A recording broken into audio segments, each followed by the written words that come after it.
never seen those before. What are those? Little something something. Boobies. Lagunitas. You've never seen boobies before? No. No, I haven't. Again, I'm running in a different pack now. A whole new world. It's a whole new world for Jose. All right, we are streaming live at this point. We're not really starting the recording yet, just streaming live, giving everybody a chance to log in. Let me open this up over here. Where you guys are in one of your videos. Oh, go ahead, Case. Go ahead. Say I had to rewatch one of your videos the other day for that locker mod. Oh yeah. Yeah, I want to do that. So there's some dude on a forum that has like a double-sided plug. Like after I'd made that. Whoa! What kind of forums are you on, bro? Yeah. Hey now. But it's literally like you unplug it and you stick it's just like a jumper plug on both sides. Way easier. If I would have known, I never would have gone through the hassle of splicing all the wires. Do you know offhand? He's on Instagram, you said? You'd have to dig. Okay. It might be I'll do some digging because I like that better than chopping into the wires. Yeah. After I found that, I was like, damn, that would have been so much easier. You spend a bunch of time under there doing back bends and splicing the wires, and then if you ever want to check on the back for some reason, then it's like description. You're redoing all the wires and stuff like that. So a little plug that works is really good. Yeah, I think it's some homegrown dude that makes them. What did I miss? The very first word of the description. Oh. Yeah, I'll do some digging and try to find that. Yeah, it was a hot minute ago that I did that too. That was probably like 2 years ago.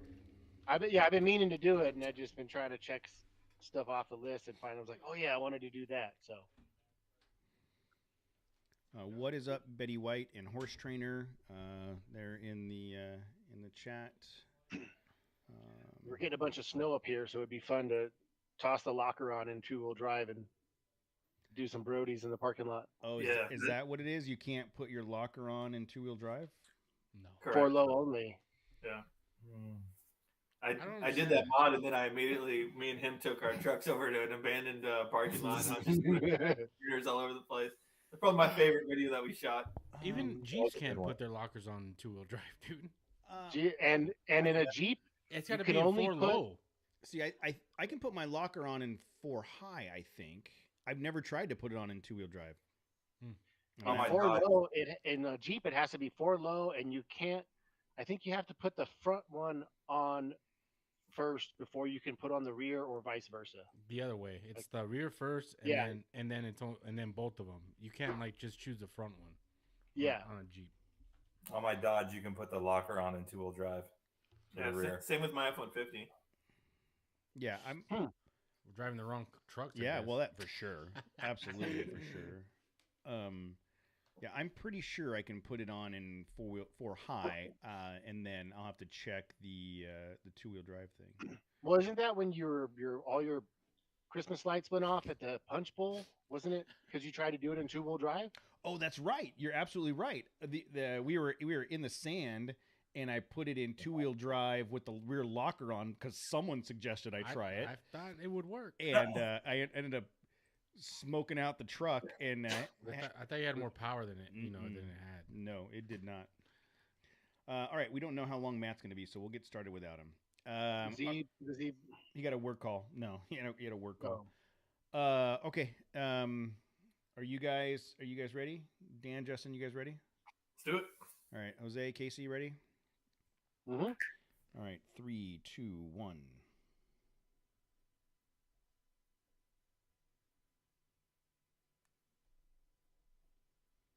Hey everybody, it is Tuesday night at 6:30. We are live on YouTube as we are on Tuesday nights.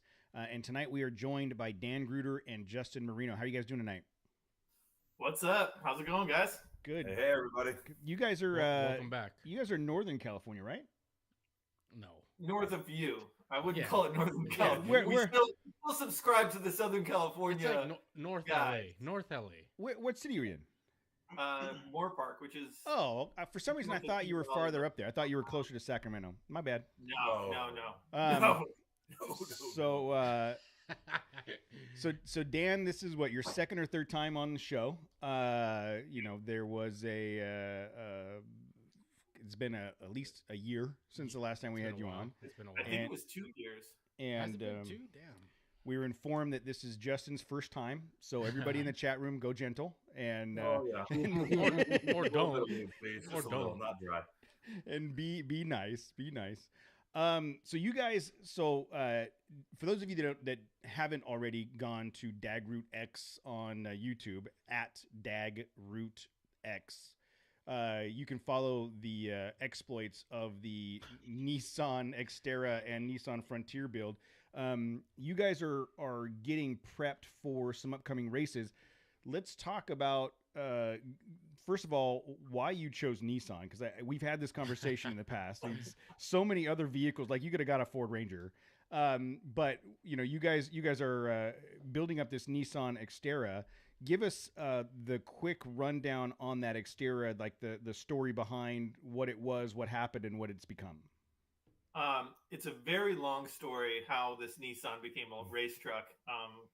I've been building the race truck for like 6-7 years or something like that. so the race truck portion is kind of its own story, and how it became a race truck. I'll give you the fast and dirty unabridged version, or abridged version, I should say. I bought the truck sight unseen in Tennessee. I flew out there, picked it up in a garage, in the airport garage, drove it to Chicago, shot a Tommy gun, ate a deep dish, picked up 2 hippies I found on Craigslist for some gas money. I remember that story. That's yes. God, we gotta go. We gotta go. Short version. No, I drove it to Moab, Utah. Well, I drove it to Denver, dropped the hippies off. They gave me a power rock. Yeah, the rock. Yes. Drove it to Moab, Utah, off-roaded it for a week, and then drove it home. And then it was my daily driver for a year. And the next year, I was going to pick up, because I had the Nissan off-road company. That's kind of why I was into the Nissan world. I had an online business selling off-road Nissan parts. So I drive it to Orange County to pick up some trasheroos with my logo on them the day before I go to Moab. And I drove over the hood of some old lady's car with it and totaled my truck, and as well as the old lady's Cadillac.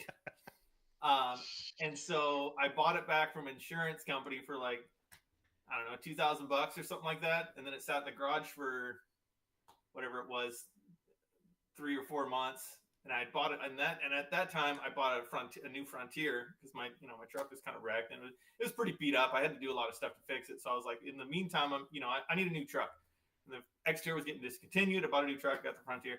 But the Xterra, I was like, you know what? This is a dream. This is a dream since I was like 18 to build a desert truck. And I had started doing off-road racing with another guy the only other Xterra race truck that was ever built. Randomly. I was like sponsoring him and stuff. And so I was like, this is my chance to dive deep into what all this racing stuff is about. Instead of just kind of being a little bit of a, hop into a race here and there and experience it for myself as far as building it. And so, yeah, I brought it over to BTF Fab out in Ontario. And I said, let's gut this thing. Let's do this. And so, and that was like 6 years ago. And, I'd make a little bit of money and then I'd burn it, make a little bit of money and burn it, make a little bit. And it took forever. I mean, the race truck building is way, like, if you want to just get out and race in a race truck, go buy one that's already built. Yeah. It's basically twice as much. I think I'm at double what I could get for it on the market right now. Put it this way. The first time you came on the show, I think you were a few months away from getting it running. And that was episode, if you want to go back, episode 125, because that abridged version is the whole story. I remember crying listening to you tell the story of the hippies and the power rock. I remember the power rock. Oh my God, that was such a good story. So go back and listen to episode 125 after this for the long version. The power rock mounted on the dash? You know what? I have, the little Leatherman, the little leather pouches for a Leatherman. So I have it wrapped in like a nice soft sunglass towel in one of those pouches in the center of the truck. Nice. Okay. Nice. So at least we know. Can it get sunlight where it's at? You got to recharge it. I mean, once you gotta recharge it before we put it back in there. You know, you got to charge it up a little bit. As long as there's a procedure that we all agree is like, it's still going to function. Very important stuff. Yes, all right. And again, if you go to the Dagroot X on YouTube, you will see tons and tons and tons of videos of building, of racing, of the front end of that Xterra completely off, and all of the stuff that you've been doing on this thing for the last several years. So that's the Dan background. Justin, how did he convince you to do this stupid shit? Like, how did you get wrapped into this? Story of our lives. Story of the lives of definitely me and Danny. You know, we grew up doing this, you know, when we were 15, 16, you know, spending every little dime we had on, you know, fixing up our trucks and going out to Pismo and two-wheel driving it and watching Danny explode cars in the ocean. It's been in the blood, and it's been there the whole time. And, you know, Danny's, you know, 4-year period of building it. I get the phone call one day, hey, you want to own a race truck? It's the most interesting way to say, hey, I need $10,000. Yeah. Hey, man, I know. How did you know? That's exactly how much I needed. I know you saw me blow up trucks in the ocean. But how would you like to invest in a race truck? You want to see me blow up a truck in the desert? So here's a pro tip for everybody. If you need money, don't call your friend and ask for money. Call your friend and offer partial ownership of a piece of shit. Yeah. Whoa. Dude, if it wasn't running at the time, I don't know if it was. Yeah, okay. Do you guys want to invest in my bottomless hole of despair? Ontario. I'm like, I swear it's rad, dude.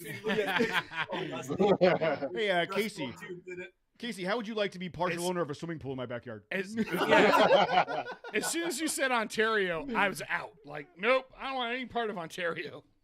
Oh, man, the first time I went down to see the truck, I was like, all right, I'm pumped, I'm excited. Get there. It literally looked like a barn find full of rust. I'm going, this is what my money's going to right now. But well, it needed it. It needed it really so bad. It's been amazing. You know, especially doing it with your best friend, that makes it even sweeter. So it's been a journey. You know, like you said, when you guys had your episode 2 years ago, it was almost done. It was almost done for 3 years. That last, 1% is the hardest, but it's that super is the damn truth. The last 1% sucks. Yeah, I'm sure. I think it's really cool that you guys have known each other for a long time, and I got to imagine, Justin, when you got that phone call, you had immediate flashbacks of all the shenanigans you guys have done in the dirt. You're like, oh, now we're gonna have a race vehicle with 24 inches of travel and 1,000 horsepower. Yes, let's go mess some stuff up. We got this. It was instant. I didn't even have to think about it. I just had to figure out how to hide the money I was spending. Yeah. So my next question was, every day when you come in the garage and you tell your wife that the truck is almost done, how's that conversation played out for the last 5 years? What truck? We didn't even go there one little bit. I will say she didn't know for 3 years. What truck are you talking about? Oh my God. But so I got lucky in the last, and probably the reason we're racing today is in the last 2 years, I became a trophy husband. So that's how the truck got done. Oh, shit. How do we? Okay, Please let me know. This entire podcast is now shifted. I don't give two shits about your race truck. Yeah, who gives a Let's shit? talk about how to become a trophy husband. How do I become a trophy husband? You just make sure that your wife makes a lot of money.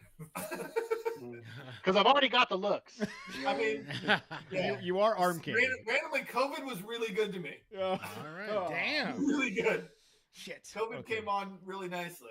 So okay, well, since I clearly don't have the skills for that seems pretty cryptic, but I'm going to say his wife is in pharmaceuticals or the medical industry. Oh shit. Well, she works for Realtor.com. Oh yeah. Up until recently, I mean, now the real estate market sucks, but that was a great they did really good there for a while. Yeah, it was a great now 2.5. Well, I'm just hoping it holds out. So going back to so this was, how long ago was that conversation? Hey, I need $10,000. It was what, 3 years ago? 3 or 4 years ago, Probably somewhere around there. 4 years. Yeah, 4 years ago. And now it's $25,000. And he keeps asking for the 10, and you're like, dude, I already gave you 30. I think actually, yeah, like, so he, up until, I don't know, 3 or 4 months ago, he owned a tire shop, Tire Pros. Okay. And so, I mean, that was one of the best ways to do it. Is we were kind of like skimming a little off. I would go and work at his shop one day a week. The IRS is listening. Skimming, you were investing off the top. I would go and work at his shop selling tires there for him on Mondays on my day off. And instead of getting paid, we would basically just take my money and put it in an envelope. What I was worth, which I think I made him a lot more money than I spent. There's shrinkage. There's a shrinkage. Yeah. What you didn't realize initially. But then once the bills started coming, I was like, "Hey, can you just like order some shocks?" He's like, "Yeah, what do you need?" I'm like, "These ones." How many Mondays would I have to work to get these? It was one of those ones where it was like, okay, so everything costs 5,000 or more. Yeah. Everything starts at 1,000, and 5,000 is a little. Especially in the early parts of the build, you're buying the big stuff. No. Now everything's like $1,000. Yeah. Or you need like 30 things that are like $200. Yeah. I can imagine. So that math checks out. 100%. So where is the vehicle? You're going back to 3 years ago when it was a bucket of rust at BTF in Ontario, not running, and you got swindled into this thing, Justin. Where is the what was the progression? Doesn't sound like swindling to me. Like, it wasn't swindling. No, I'm trying to give him an out. Nah, he was into it. No out on this one. How long did it take to get the vehicle actually up and running? So I think it was a year from the date. I'm guessing a year to 8 months. Well, no, it was 2 years before it was like running in the garage. No, I mean back to us. Oh yeah, it was about a year before we got it back of fab work and it sounds like were they Dan's like a hypnotist. Like it's only been a year. It's only been like 6 months. It's only been. These aren't the droids. So these are not the droids. This is not the $10,000 you're looking for. So did they hire the Keebler elves to assemble the molecules for each piece before? What took a year? There was the big thing is that the thing got pushed on the back burner because it wasn't getting paid for. So he had so many projects that he was knee deep in, and then it was like, hey, here's a bunch of money. Hurry up and start building. So there was because I was like paying him monthly, and he would do.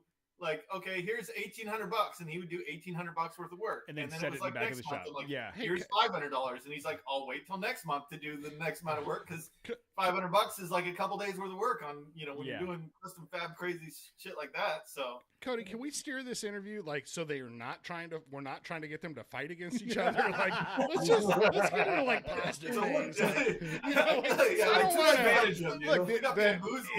It's like fun is fun. It's Hollywood plot 101. You have to set up the turmoil to then crescendo to the climax. What are we trying to do? Like, with like a bloodbath in a minute. We're already established Dan's jiu-jitsu. I don't know about Justin's. He's probably taekwondo or something. It could be horrible. So I'm just drinking. That's it. Okay. Well, I mean, yes. I'm just leave it at that. So Cody, to kind of answer your question, about a year to get the truck back. Once we had all the shocks, I mean, there's always like so many stupid hurdles. Like we ordered shocks from a guy that was kind of shisty, and that took like an Shyster.com. Shistyshocks.com. Yeah. That took 4 months. Then we got like and we had ordered seats at the same time, and they never showed up. And then we had to go after them to get our money back so we could go down and get the shocks ourselves from King because they were apparently, instead of saying, oh yeah, they're coming in, they're on order, and then we went to King and they're like, they've been sitting on the shelf, dude. Oh for like no! 3 months. We have those things in stock. That was the worst heartbreak. But it's so there's all kinds of things that like set you back and stuff. But we got it back, and then it was wiring, like just not even the engine wiring. I wanted the wiring to be like really good because I've seen a lot of hack wiring jobs, and my skills aren't there. I could wire the truck, but I wanted it done really well. This was another pitch from Danny, and this one hurt a lot. Just so you know, you can fight for this one.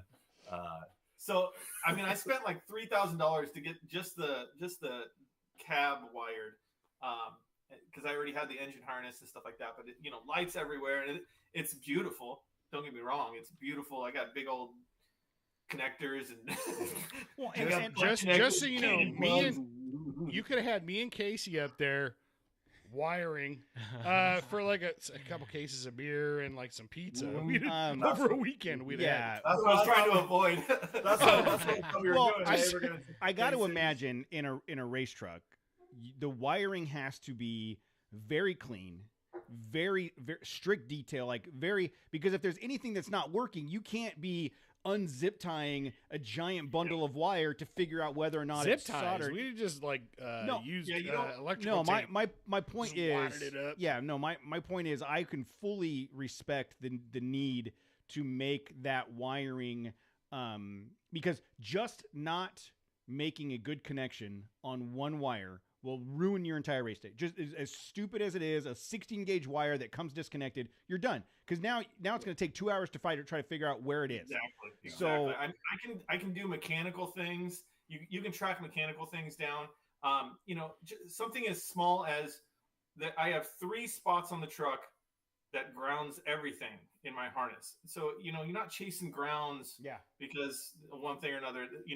It's all like Raycon wrapped with special friggin' black goo in it to keep it waterproof and stuff.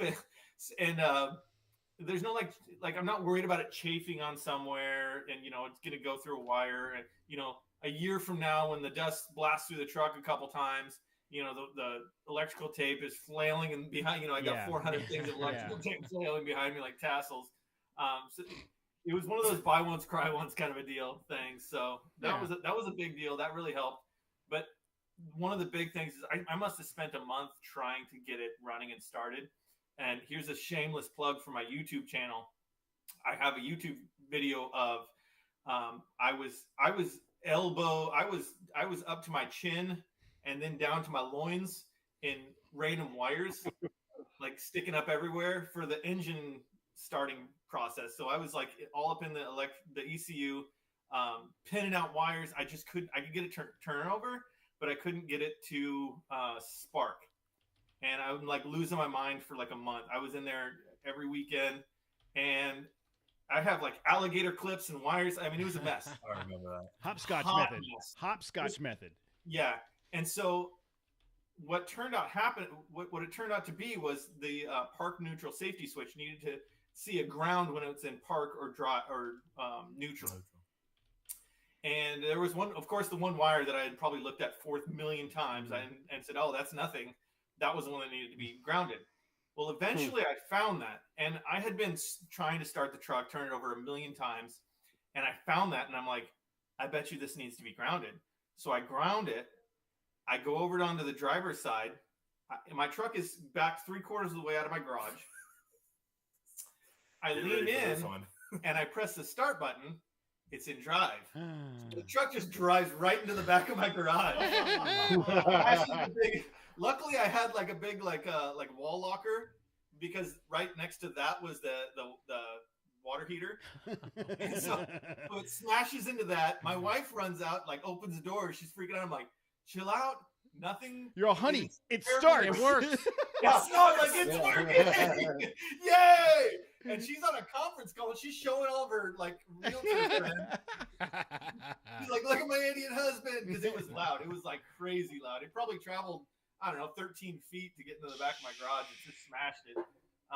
So yeah, that was a fun process, but I kind of got it on video. I would just like to comment that mine and Casey's faulty wiring would not allow that to happen. Like you just we'd have blown a couple of fuses or something, and your garage would be safe. But whatever, it's all right. But you wouldn't have had that good story. Yeah, right. Well, I didn't say it wouldn't be in reverse and go into your neighbor's house or whatever. Like that could still be, a possibility. So how? I mean, how would you estimate? What would you estimate was the total amount of time you put just in the wiring, just in your guys' time? That much, huh? Yeah, it was. How about sticker placement? Like you make sure probably, you have all your stickers. It was probably like 70 man hours. Yeah, is my guess. So what's interesting is you made the comment about all the hurdles, and we've talked to a couple of you guys that are dumb enough to build race trucks, and I think that's what it comes up with is like if you think it's 6 months, it's 12 months. If you think it's $1,000, it's $5,000. Like whatever you think, if you're about to embark on this, don't go into it lightly because whatever you think it's going to be longer and harder and more expensive. And I think that didn't sound no, right. Unless you're talking about me, it's shorter and quicker and not worth the wait at all. Sorry, fairly cheap, yeah. Right, but I gotta imagine bang for your buck. Yes, Exactly. I'm the bargain price. I got to imagine that all of that builds up to being that much more payoff. Stop, dude. When you actually get the truck done and you get your first time in the dirt and you're like, hell yeah, it was worth every bit of it. Yes, partially. So just make sure the lugs are tight. we're about to get to the story. I might get this. Yeah, I might give this first story to Justin, but I was just looking at that video. I think I remember that post. He's so good. Teeing it up for us. One, yes, like I wanted to build this truck from the ground up, knowing that it was going to cost me a lot more. Partially because I wanted to know everything about the truck that I'm going to be racing, so that one, I can either I know when to say, hey, there's no way we're fixing this, or two, I know what that is. And I've been in this all around in this truck so much. I know every single little stupid thing that I've done a little shady, and everything that I'm like, there's no way it's that. But I have learned so freaking much from building this truck as far as like in racing. While I was building this truck, I had this guy, he's kind of my mentor. He has a Toyota Tacoma, blue Toyota Tacoma. I raced with him a couple times. I pit crewed for him. A brilliant guy. He's like a UPS driver, and he built basically a trophy truck in his garage. Nice. And like he did everything himself. Like I didn't do everything myself. I've done a lot of stuff myself, but he's done everything. But reaching out to him, and then there's a community of people that you reach out and talk to, and hey, what did you do for this? Hey, what did you do for this? And of course, I'm like, I would have done like 4 million things different up till now, but it is what it is. It's run and drive, and we can get it in a race. So we'll fix those dumb things later. But the amount of like learning that goes into the whole racing world, and like what it takes to get into a race, and how much you have to work on the truck, and how much everything costs, and I'm so much more knowledgeable now about everything, and that's the best thing I think I've taken. Like it's not a waste. Like the money isn't necessarily a waste to me, because I feel like I've it's like this is my college. You gained it in knowledge. Yeah. But however, yes, I got the truck running. We buttoned that thing up. Yeah, let's go take this out testing. And I'll give Justin this story. And there we were. in the faded Barstow, in good old Barstow, California. Nothing good happens in Barstow. I'm just going to throw that out there. Okay. I've said it a long time, but go on. I'm sorry. Danny gets 15, 20 people to come out. Hey, this is it. Come watch. This is going to be the maiden voyage. Anticipation's high. Everybody's pumped up. Get the truck off the trailer. I was almost in tears because I was so happy. This is a dream come true. Oh yeah. Shaking. It starts up. Everybody's excited. Let's go do it. Me and Danny jump in, or no, you jumped inside by yourself first. Yeah. Danny jumped inside by himself. He couldn't contain himself. He literally I just need to go. I'm just gonna go putt it around in the circle real quick. Gets in it, rips in it on first gear, starts taking off, and poof. There goes the tire. Rolling down the desert, dragging the rotor down into the dirt, and that thing's just bouncing by the truck. And the first minute, 30 seconds, it was as fast as it was, and it was over. Yeah, it was so demoralizing. So, like I'm just driving, and all of a sudden it was, and then I just see the tire. I was like, oh no. So, what was it? I'm looking at the video. It looks like it sheared the lugs. It did. Yeah. It did. Yeah. Yeah.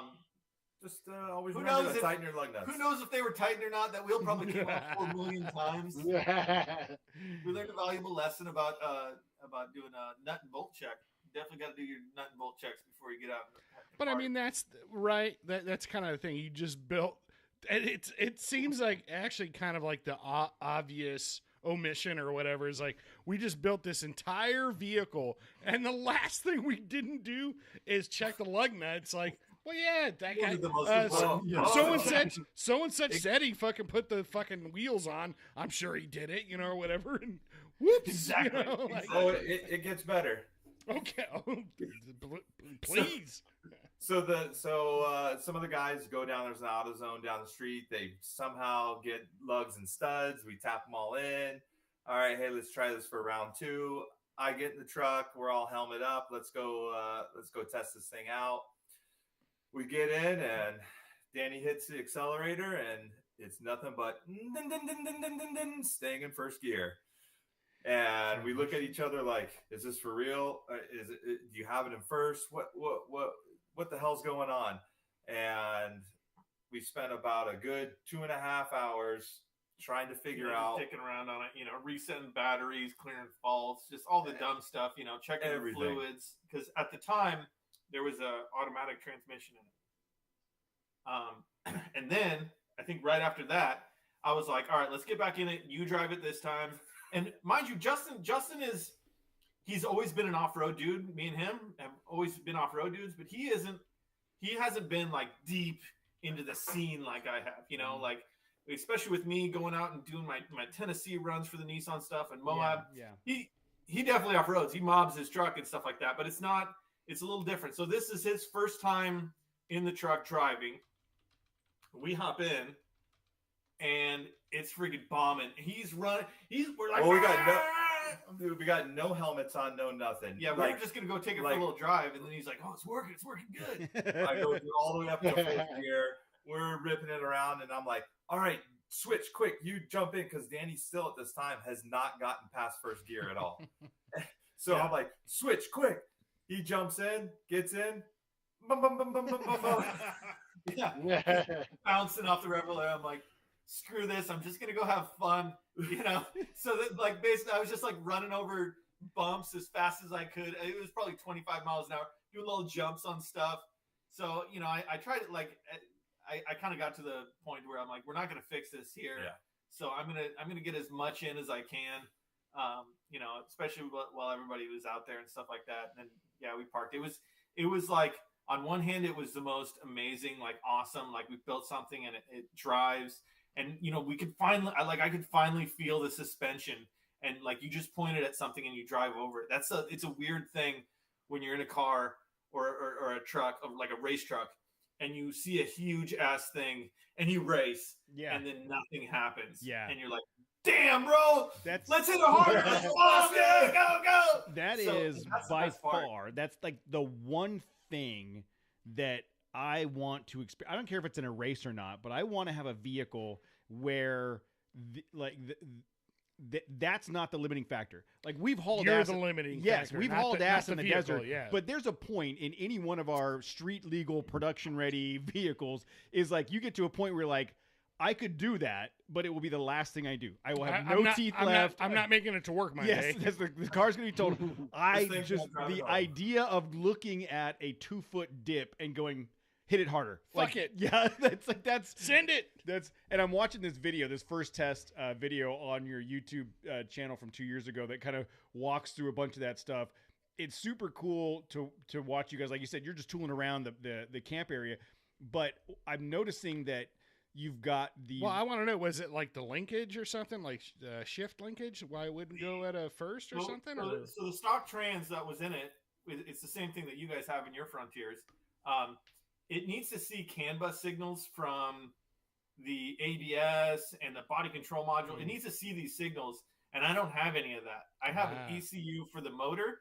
That's it. So the transmission control module, like it still had power and stuff, but it didn't see anything. So the logic in it kicks it into fail-safe, and it just sticks in one gear and it says that's all you get. Yeah. So I thought it, and I researched for a long time before I finally said, nope, I'm not going to try and get this to work. It would have cost so much money and so much custom wacky shit to get it to work that it wasn't feasible. So the next idea I had was a Turbo 400. The adapter plate to get so I have a VQ 4.0, just like you guys have in your Frontiers. And the adapter plate to put it to a Turbo 400, which is the transmission of choice across basically every race truck out there right now. The adapter plate's $2,000. Wow. So I found a manual trans with 30,000 or 40,000 miles. Is it made out of that like unobtainium or whatever from like Avatar, like that material from vibranium? Space? Yeah, that was another phone call. I was like, that thing better be made out of like Inconel, like it better be looking like a rainbow and shit, it showed up. Right, But, something special. It can't just be aluminum. Yeah, so that was another like big setback. I found I found the manual trans. Well, then there's all little things that you got to change with the manual trans. I had no clutch. I had to plumb a whole clutch into it. I had to get a new pedal box, master cylinder, plumb that all in. Wow. And so once a new drive shaft and everything. So once I got that in, I was like, all right, cool. Now I don't have to work. And the manual trans, the Nissan Frontier Xterra manual trans, it's been compared to a T56, which is one of those transes that you'd see in like an old Chevy, like an actual manual trans in one of those. Yeah. It has a lot of the same characteristics, and they're very stout. A lot of guys will put them behind LS motors and and use that because it's you can buy them for, like I said, I think I found the trans for $400. The lightweight flywheel and clutch was like $1,000, but the trans is the cheapest thing. You know? But by the time you did all the plumbing for the clutch and the pedal and all that stuff, did you spend more than it would have been to put the Turbo 400 in? I spent less than it would to get the adapter plate. Okay. All right, there you go. Yeah, I think we spent $1,600 on the new trans with all the things, even with the drive shaft and stuff like that with the new drive shaft. So, like I said, it was just more cost effective, and I can get another one of those if I need to for $400 and just use it. How do you like driving it with the manual versus the automatic? It's fun. It's fun. I will say it's not. So I have to start in second gear now. Because first gear is low gear, we figured out first gear is granny gear. Okay, like hard granny gear, like because it's geared to 583. Yeah, hard granny. Sorry. Yeah, somebody give me that. Rear end gear is 583, so obviously it's geared crazy low to get all that torque down. Yeah. But I originally chose those gears because I had an automatic transmission, final drive, and then if you compare all the gears, blah blah blah blah.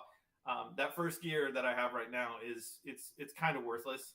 And we learned again that just this last race in October that we have a lot of torque going to those rear wheels in first gear because we blew up our axle and messed it up real good. So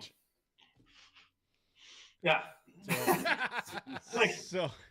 fast forward there. Yeah, a little fast forward, but yeah. So that was our first time out testing it out, and it was kind of like, all right, cool, it runs.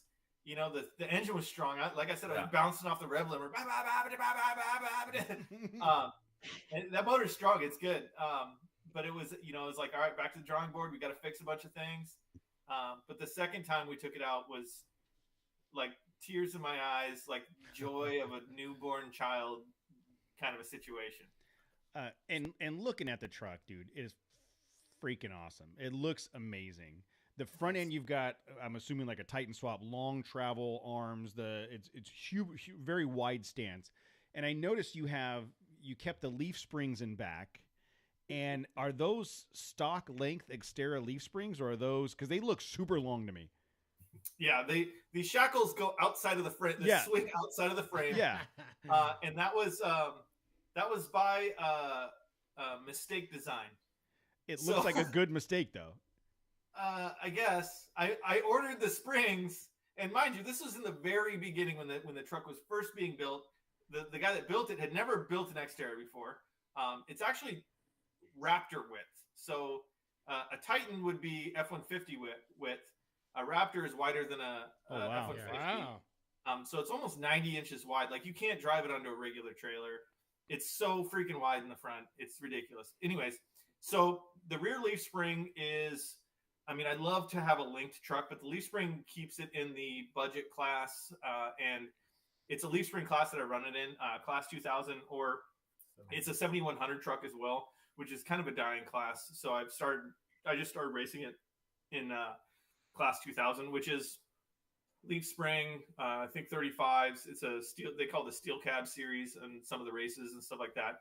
I have a V6 in the 7100 class. You can only run like V6. 2000 class, there's guys with LS motors and stuff like that.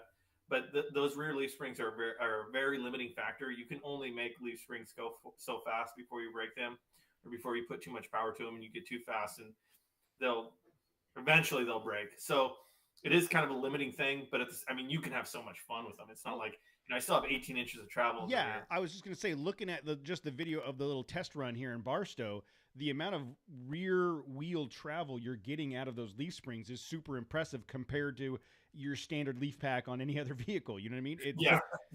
It's really, really cool to see. I was watching you kind of bomb over some of those little obstacles, and the front end has a bunch of droop, and then the back end does just as much droop. Yeah, you don't even feel it. And then, so kind of fast forwarding a year later, it took about a year to kind of, we fixed other things as well, but the big thing is the transmission. I freaking hurt my back like crazy putting the transmission in myself on my garage floor. That was a bad idea. I literally just like wrecked myself bad. But so we finally get the truck done, and it was King of the Hammers last year. Yeah, King of the Hammers last year, where we took it out after I had, this is kind of the second outing to go test it out. And I took it out and bombed around. It was working pretty good. It was cutting out a little bit. It turned out to be clogged fuel filters and just some small fixes, nothing big. But it was awesome. Like I could actually drive it. I could get it up to speed, starting to feel it out and see what it was capable of and stuff like that. And then we launched it too. Yeah. Oh, and launched it. It was like the that day was like right by our camp, and we had left already, I think.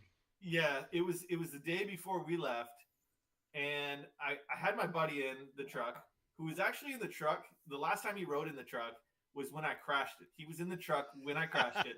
I wouldn't let that guy back in. Years ago.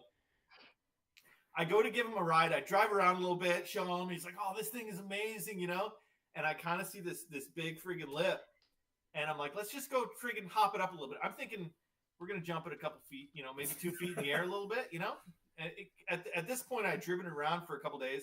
It was still kind of acting up. I couldn't get all the power down, but it was nice because it was a downhill right off that one hill that you guys camped right at the bottom. So it's a downhill, and it's kind of just probably like a 5-foot berm, but it's kind of gradual.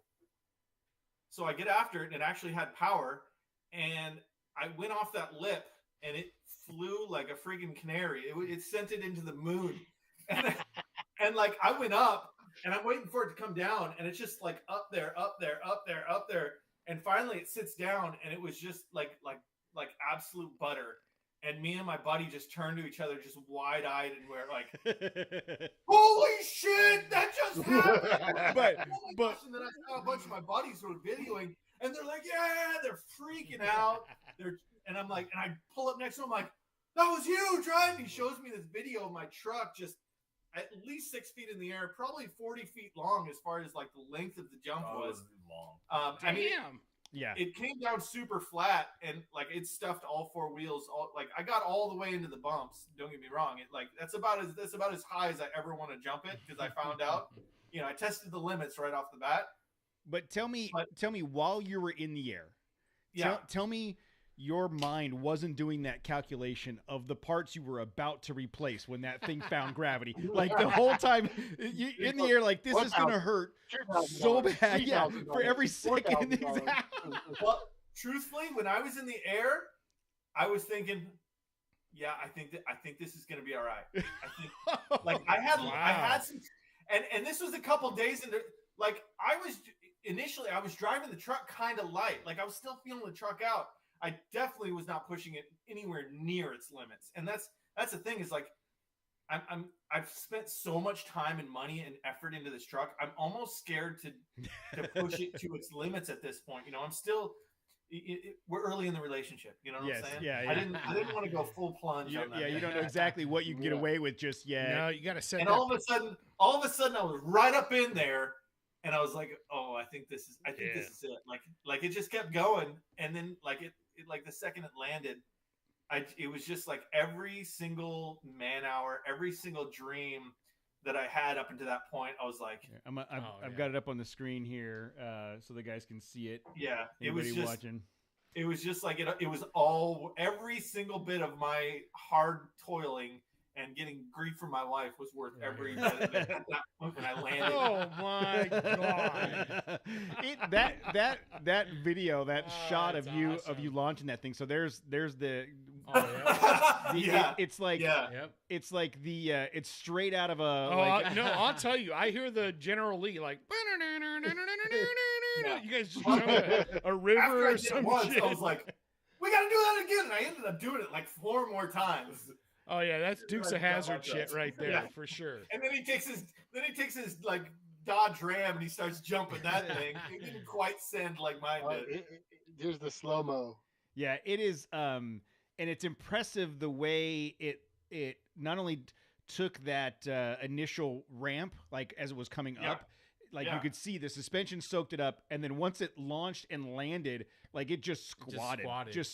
Super. I'm telling you, there wasn't even like a jarring motion when I landed. I've had way harder hits in my Frontier than I have when I did that. Damn, like I have really smashed myself out of my ass in my Frontier on accident many times. Yeah.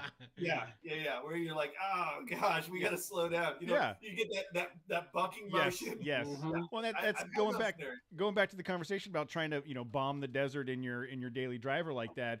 Like there are times like you'll hit something and you're like, oh shit, I need to get out and look.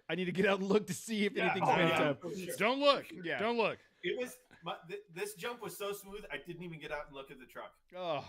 Wow. All right, guys. Man, I'm jealous. I got to do this again. I literally just freaking let's do this. I think I put 2 more people in and just sent it. That last slow-mo is probably like the smallest jump that I did in it. Mm-hmm. Yeah. And I think that's what I need my friend to do. Yeah. The funniest part was not with your dumb tent and all that shit on there. My truck's ready to do it, so that's what I'm saying. Like, let's do it, guys. I got to do that. I have to do that now. Damn it! I know the spot. Hey, next King of the Hammers. You walk right over. I know exactly. I got a year. Hey, Casey. Next time we're drinking around the fire pit, we're gonna walk right over to Matt's truck and say, "Matt, give me the keys." Let's go. What do you mean? Matt, give me the keys. Matt's already doing it. Yeah, Matt's doing it himself.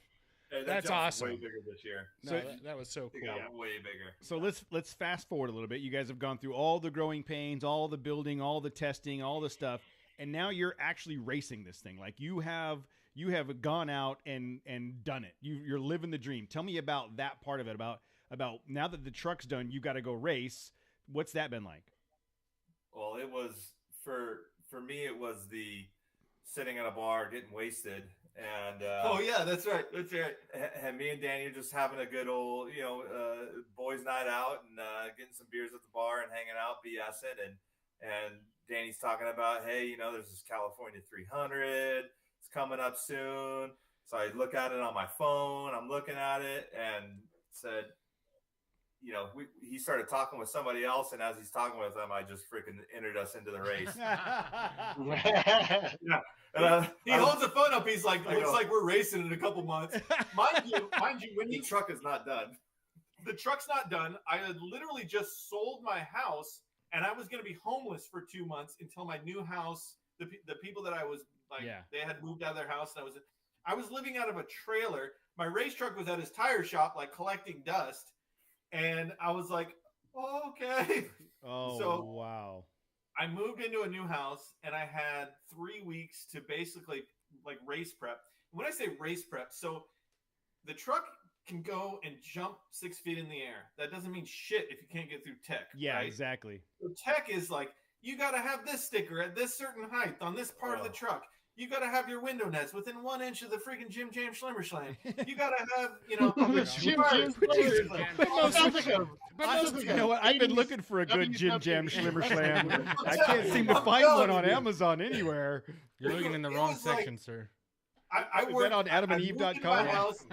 I told my wife, I'm like, we're done. Like, I still have 2 storage units because my race truck's taking up space in the garage.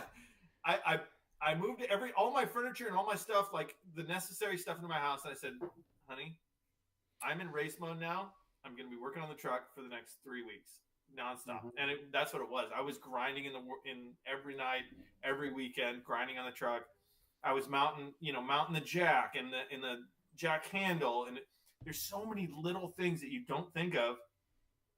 And even then, when we got out to the race, we were like dude, I went through like 3 bags of zip ties at the race. And mind you, this was before like the 4 bags that I use on it. Like the whole truck every race truck is held together by zip ties. If you don't know, that's how trucks stay together. That's zip ties. Secret. Secret's out. I just want to go back to, honey, I'm in race truck mode. Like I was just going to say that. And it's like, and she was just cool with that because that sounds like divorce. That sounds like divorce to me. Like, then you know get why? The fuck out of here. Because you're not packing the heat that Dan's packing. I gotta believe Dan is putting in the work, and he's somehow I'm not really a trophy husband. I'm more of like earning that. Yeah, I'm like a trinket husband. Yeah. You're like I'm like you're back. Participation medal. You're like, honey, trophy? Go ahead and if that. Yeah. You've worked hard this week. Go ahead and pick yourself up a 6-pack. That's the kind of that's who you are. And I'm appreciative. That's the sad thing. It's like Dan, I'm appreciative. Like, oh, thank you, honey. Dan gets out of the shower. Can I choose what kind of beer? Hey, next time you come back to that 6-pack, Matt, just turn to Monty and say, all right, babe, I'm in race truck. No, Dan gets out of the shower. The sad thing is she starts laughing like Dan and Justin right there, like, ha, ha, ha, ha. And whatever, honey. Keep drinking. I got a feeling these guys are in the garage. They're like, shit, we need a transmission. He's like, all right, man, I'll take care of it. And he goes inside. He takes a shower. He steps out of the shower, takes off his towel, and he's like, honey, I need a new transmission. Hey, honey, you know about my race team, right? Well, he's like, we're in race mode. Yeah, we're in race mode. honey. We just shifted from truck mode to race mode. Get ready. Mm-hmm. He gets all got to pay extra for that. He does all the manscaping every time he needs something special for the race truck. He's like, honey, I trimmed up a little bit. We need to have cameras in my house. She already knows because it's like, she knows because she's like, the manscape is like, it's out. She's like, what's going on? What does he need now? Hey, what are the trimmers out? He just goes, hold on, I'm gonna get my wallet. Yeah, he's like, Justin, I tried really hard to get those King Shocks. Best I could get is some Bilsteins, so I'll try again next week. She knew as soon as she walked in the bedroom, she's like, what's that smell? Oh my god, it smells nice. Candles are burning. Candles and cologne? Just to get the King Shocks. It's like, fuck, what does the truck need? Give it the extra juice, you know what I'm saying? Extra juice. Look, no, I don't. I'm just saying. I don't know what you're saying. I'm just saying, if that's the kind of... I'll send you a couple links. Please help. If that's the kind of work you got to put in, man, kudos to you, bro. Like somehow, anything to race. Somehow you got the good gig. So how did the California 300 go for you guys? It went. Yeah. It was super good learning experience. Yep. It was probably the best thing to go in the shittiest race of the year and be our first one, because from here on out, we have been in the worst it could possibly be. Okay. Barstow is our kryptonite. Yep. For sure. I think Barstow is where dreams go to die, man. Why do you go to Barstow? I don't know. I would think anything less. I mean, we were drunk when we signed up for the race. We were just excited to race, and then we were like, "Wait, we're racing in Barstow?" But yeah, so the getting to the race was stressful as shit, and I'm excited going to the Mint because we're not hauling trailers out there to live in. You know, like I'm not coordinating. I mean, I'm coordinating like pit crew stuff, but it's so much easier when I'm gonna get everybody a couple hotel rooms, and that's where they're gonna stay, and they can feed themselves. out there. It's like you're prepping for like a weekend camping trip and a race. Yeah. You're towing 2 trailers. It's just a lot more logistics. So it was super stressful getting out there. I put 3 sets of window nets in my truck just because nothing works. And I'm about to get my 4th set, hopefully, if they show up on time. But like window nets was just the biggest pain in my ass in the world. But just all these stressful things. You would think that'd be a pretty straightforward, easy thing. Why? That's what I thought. Why have to be 1 inch from the Jim Jam Shimmy Sham? Okay, if your Jim Jam Shim Shlam is in the wrong spot, that's on you. Right now, as we sitting right now without my new custom window nets that I had to order, if you looked at my window nets, Jim Jam Shlim Shlam, freaking podunk.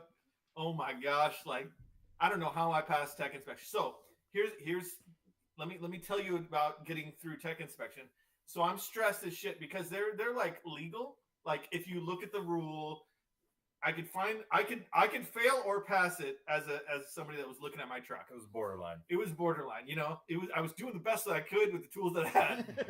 So we push the truck up to tech inspection and we pull it in, and like I am like this guy's shaking. I am shitting my pants. You look like Muhammad Ali.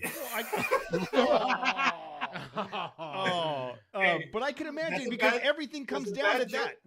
Yeah, it's a bad joke, but here's the seriousness of that joke. The guy hands me a piece of paper to write my name and sign on, like while he's inspecting the truck.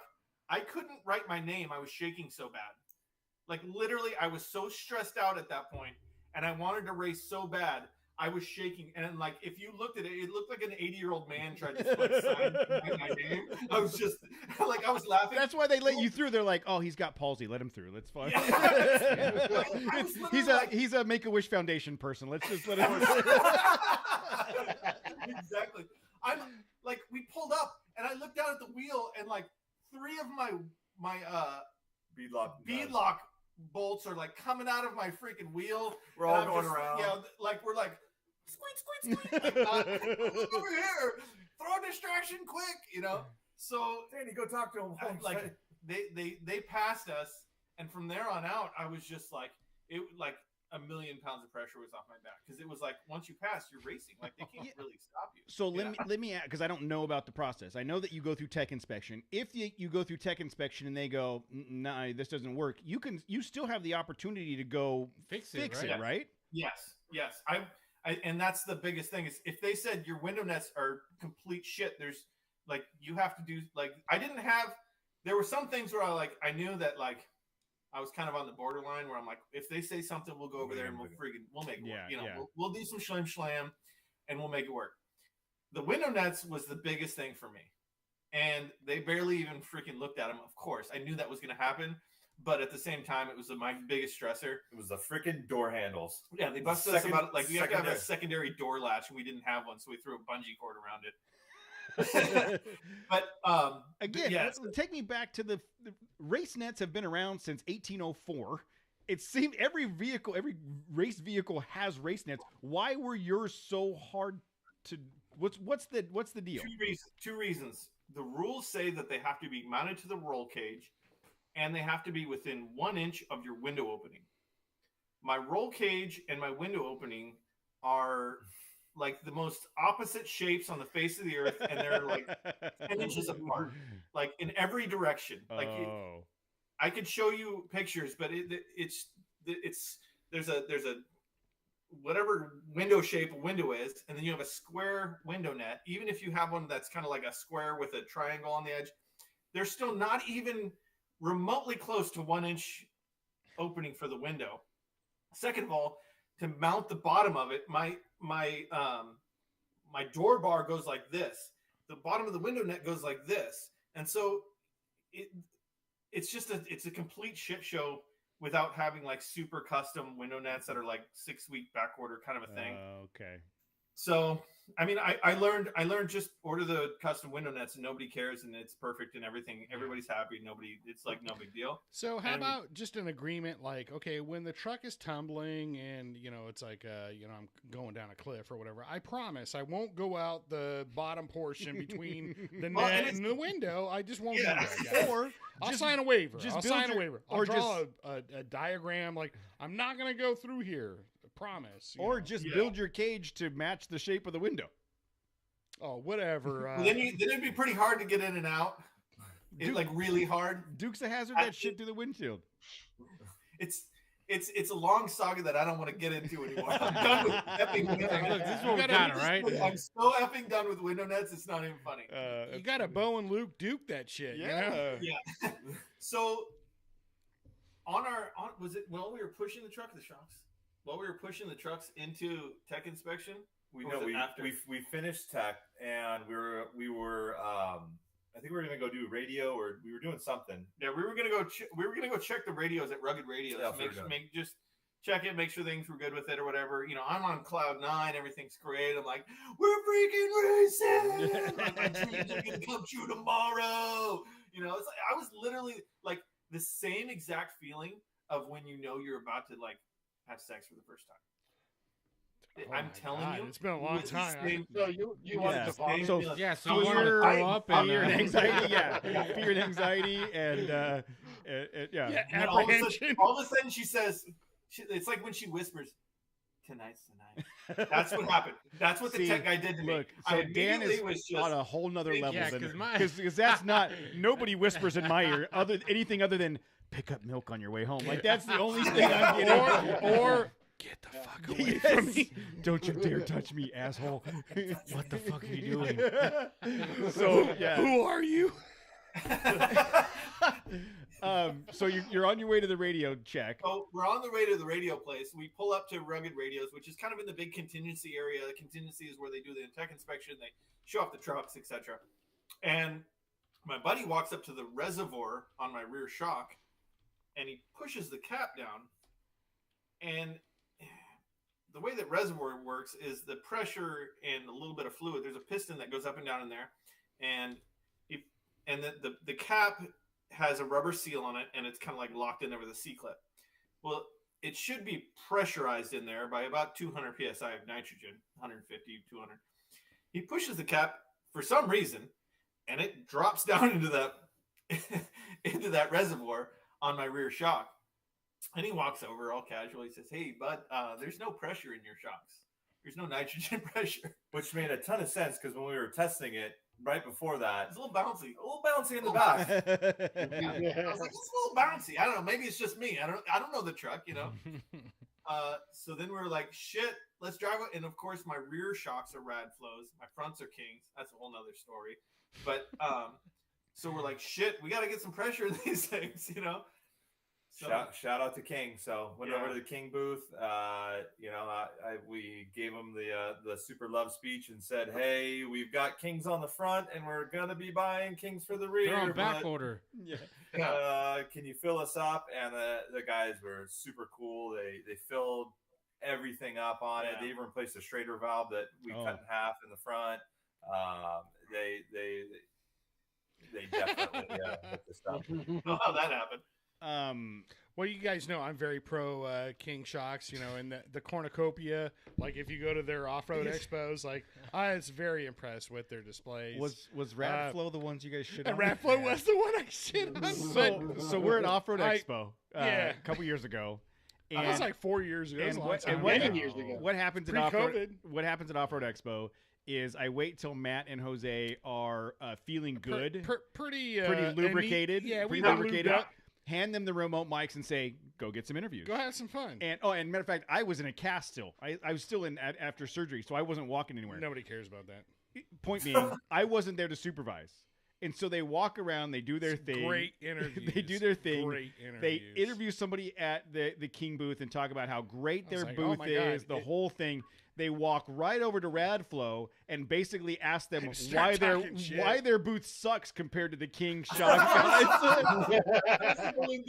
It was like literally right across the aisle. I go, hey, I'm not disparaging your shocks or whatever, but the display, it's like you guys are hanging your shocks off of like all thread and shit. Have you seen the King shocks? Like there's a cornucopia. It's like all the shocks are shooting out of the middle of the table. There's lights and shit. It's like amazing. And the guy was like, "Look, we're not good. We're not good at what we do, dude. We are not good. We are not good at what we do." And we did. I left, right after that. So well, we immediately got King stickers, yanked our Radflow sticker because Radflow wasn't there. So I yanked the Radflow stickers and stuck King shocks on. I bought a hat and bing bang boom. We're gonna get rid of the Radflows. We're gonna get some Kings as soon as I, Nice. take a shower. As soon as you take a shower. I got to do a little bit of grooming first, guys. Then I'll get us those shocks. Yeah, That hat cost $4,000. That was a $4,000 hat with free shocks. $4,000 hat, yeah. Yeah. And the best cologne money could buy. And 2 nights of full body massage. That's for sure. So what's the next race? What do you guys got coming up? Mint 400. When is that? The Mint 400 is the. Is that state line? It's the pinnacle of commercialized racing in the States, as far as I'm concerned. It has the most glitz and glamour, the most media attention. It's one of the most iconic races in the States as far as desert racing is concerned. And it's been around forever, right? Yeah, I think the last. It went up till 88. I think it went from like 67 to 88. And it was called the Mint because the Mint Casino in Vegas was, they put it on. And then it died off, I think, when the Mint went out of business or something like that. I'm no historian on this, but it came back in. Don't worry about being factually correct. That'd be the first time came back ever. Just make it on this show. We just make shit up. Yeah, Schlim Schlam. 2013-ish. We'll say 2013. It came back. When the Mint came back, I started. I was sponsoring a yellow Xterra race truck, and I actually raced in the Mint as a co-driver. The first time I ever got into a race truck, something that I dreamed of doing, and we made it 68 miles and blew up the rear end in his truck. So I've pit crewed at the Mint for 4 of them. I've been to a couple just as a spectator. And so, like, the Mint to me, like, there's a lot of people that are all about, like, I want to do the Baja one day. That the Mint 400 to me is like Baja. And Baja is kind of like this, like, pinnacle on the hill that's, like, almost unattainable. You have to be very wealthy. Yeah. Like, it's beyond that. Yeah, it's beyond my stature, if you know what I'm saying. I need like 4 more inches if I'm going to be racing Baja. You're like, guys, I'm exhausted. I'm dehydrated. I can't. We're just not going to make it. I can't even get back in there. Hey, man, I got you. What a friend. What a friend. Look at that. But so the Mint is kind of like a bucket list race for me. The California 300 was cool. That was a race that got brought back as well, but that was kind of like a test race. It was kind of like we set a goal so that we could get the truck done and make it race ready. Yeah. At the California 300, we went off course, went down a mountain, got stuck in a gully, blew up a rear axle, which is like, it's a 35 spline giant custom fab 9-inch rear end. Like, we shouldn't be blowing that, but again, we're geared really low, and I was in first gear and rear on max tracks and just like bah, bah, bah, adrenaline rush going, and where there's no way that we were getting out. And yeah, I destroyed my rear end. We learned not the first time I've heard that. That's how you got the rest of the money for your race truck. $1,200 lesson. I'm glad we got a tax return season on right now. Hey, it could have been way worse. Way worse. I didn't even have to take a Slim Jim off the ass this year. So, anyways, so the Mint. That's what the Mint is to me. It's this bucket list race, and we signed up for it at the same bar, doing the same thing. I said, "Listen, dude, the Mint's coming next year." I think we signed up maybe a few months ago, like close to the Christmas area time frame. And I signed up and I said, we'll get the new axles in. This is before I got the axles out to take a look at it. Turns out it was a lot more damage than I thought it was. But yeah, we signed it up, and we have a good crew. All the pit crew that was there, first time at a race, and they were like, hooked. Like, if you've been to a race, once you're there and you get to experience it, and you're part of it. It's different than just seeing cool race trucks fly by the same spot over and over. It's just a lot of cool stuff. And if you're into that kind of thing, it's a hot lap into a lot of money. Yeah, for sure. I was just looking at the Mint website. It's March 8th through 12. in Las Vegas. What do you know? So there was a schedule of events. So you're racing actually on the 11th, Saturday? Friday. We're racing Friday. So, and on top of that, so we get to, for contingency, we push our trucks down Fremont Street, like literally under the big overhang. They're going to have a drift event going on. They go all out for this. There's a lot of big sponsorship money there. On Thursday, before we go through contingency, or on Wednesday, I should say, I get to be in the parade, and we get to drive our race trucks down Las Vegas Boulevard, down the strip.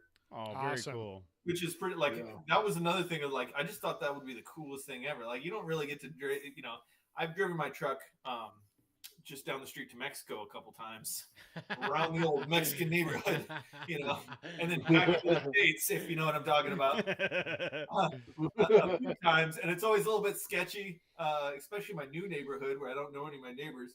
But it'll be super cool to just drive the race truck down Las Vegas Boulevard and get I'm getting the full experience. You got to be in Beverly Hills now or whatever. I'm assuming you just stepped up. You went from Thousand Oaks or Calabasas to no, because he's spending all his money on the race truck. Yeah, I would be in Beverly Hills, but you're in Ontario. You're next to your shop in Ontario. Yeah, he had to move down to Hammond. Let's not. He didn't get that carried away. I'm in California City now, boys. Oh shit! You live in Barstow. You live in Barstow now. Victorville. Look, he's Barstow adjacent. He's in Victorville. So when are you guys actually heading out for the Mint? What day are you guys going out there to start? I think we're going to head out Tuesday of that week. I have a bunch of friends in Vegas, a bunch of off-road friends, Rogue Overland. I don't know if you guys talked to those guys. We've talked to them a bunch of times. They're actually coming back on. I just had a chat with them. They're coming back on a little bit to talk about their big event. Yeah. They have their big winter expedition, but I'm super tight with those guys since they first started their thing, and we've become. I just have my whole contingent. Those guys are my group text buddies. You know how you get all the inappropriate things on your dude group chat. Mm-hmm. So those are a bunch of my buddies out there. So we're gonna go stay at their place for 2 nights, and then because all the shindig and festivities are in Vegas for contingency and all that stuff, and then the race leaves out of Prim. So it's a 90-mile, or it's 3 laps of 90 miles. Which is one more lap than King of the Hammers. So suck it, Hammers, guys. But it starts in Prim, Nevada, right behind Buffalo Bills. There's kind of an infield course, and then you go out and do a bunch of desert stuff out there. So we'll be staying in hotel rooms up in Buffalo Bills for the last right before the race. That way we don't have to wake up balls early in the morning and drive all the way out to Prim. So that's the best news I've heard is Buffalo Bills is open again. They just recently opened. I think I was gonna say man, I had so many good times at Buffalo Bills. I hope that shit ain't closed. That's across from Whiskey Pete's. Yeah, Whiskey Pete's. The second worst hotel I've ever stayed in my life. We used to. I mean, from our house, I stayed in so many bad hotels. Yeah, and Whiskey Pete's. Yeah, Whiskey Pete's is they're in the top 5, but I'm pretty sure I can think of 4 worse. Imperial Palace. We're less. That sounds like a place that would be terrible. I've gambled at Imperial Palace, and I wouldn't place stay I would there. stay in Vegas, bro. It's the cheapest place. No. From Four Queens is worse. Any hotel in Laughlin is worse. From our house, we're less than Laughlin, State Line. What's wrong with I'm you? saying that any hotel in Laughlin is worse than Jesus. Confirmed. Yeah. So from my house, we're less than 3 hours away. About the rot from the river, river rot. We're less than 3 hours away. I think that's the technical term infecting all those hotels. River rot. Yeah. From my house, we're less than 3 hours away from State Line. It's 2.5 hours or so, and it wasn't uncommon in my younger years to be it's 6 o'clock on a Friday. we could be there by dinner time, and we would go to State Line, have some dinner. Please. I'm talking about the bar's closing on a Friday night. We're in Upland. Let's go hit up do State Line. Well, I'm just saying, like, F it. I got $40. Let's do it. My family and I could lose this $40 in 2 hands of blackjack. Yes, my family and then want to turn around. Yeah, let's do it, guys. My family and I one year just decided to do State Line for New Year's. We didn't have hotels or nothing. Drove out in the morning, gambled until after midnight, and then drove back at like 3 o'clock in the morning. That's just what we did. I mean, State Line was like, we used to go there all the time. It was fun. It was a cool place to go. Anyways, the only time I've ever stayed out there is for races, and I stayed out there one time for races. Every other time I stayed at like a buddy's house or something like that. But like I've been in those hotels and casinos like quite a few times. Stayed at Whiskey Pete's once, never again. Yeah. We'll see how Buffalo Bills treats me. I can't imagine it's going to be like. I mean, they're all owned by the same people, if I remember right. But I can't imagine it's going to be like a lot better, you know. But as long as it can't be worse than the Nights Inn in Big Bear, California. Oh, that is number one, the worst. So that is the worst. Hotel. We went there one year for when my parents lived in Big Bear. Casey was living in Big Bear. We all went up there as a family, and we just too many dogs and kids and stuff. So we'll get a room.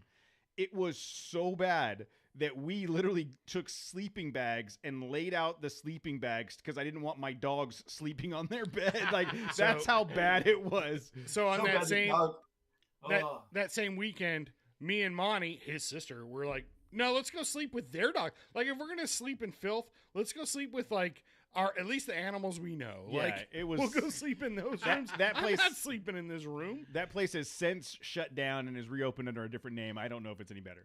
The Jester Inn. They should have burned it down. So you guys are going out Tuesday. So you're going to be spending a full a week and a half out there in the desert. Full week. We'll probably come back Saturday. Like I'm not gonna. I think by Saturday is when the unlimited trucks race. I don't think I'm going to stick around and watch. I think we'll probably pack up and head home.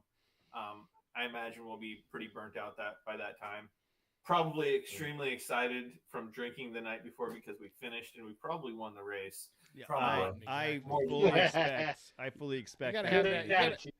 You gotta have that positive attitude. You know. Yeah, absolutely. You gotta have a lot of positive attitude in racing. Because that's right. There's so many things that take you down. So the other thing I don't have for racing is money. Like, I have plenty of positive attitude. Guys, we're gonna win this race. Where's this? You have as much positive attitude. You have as much positive attitude as you have money. Where is this? And there's my problem. Where is this positive attitude? Exactly. I was like, what are you talking about? Who? So other than window nets, what needs to be done before this race? I need to lower my seat. We lowered Danny's. You need to lower your expectations. So that was one thing we found out. Lower expectations.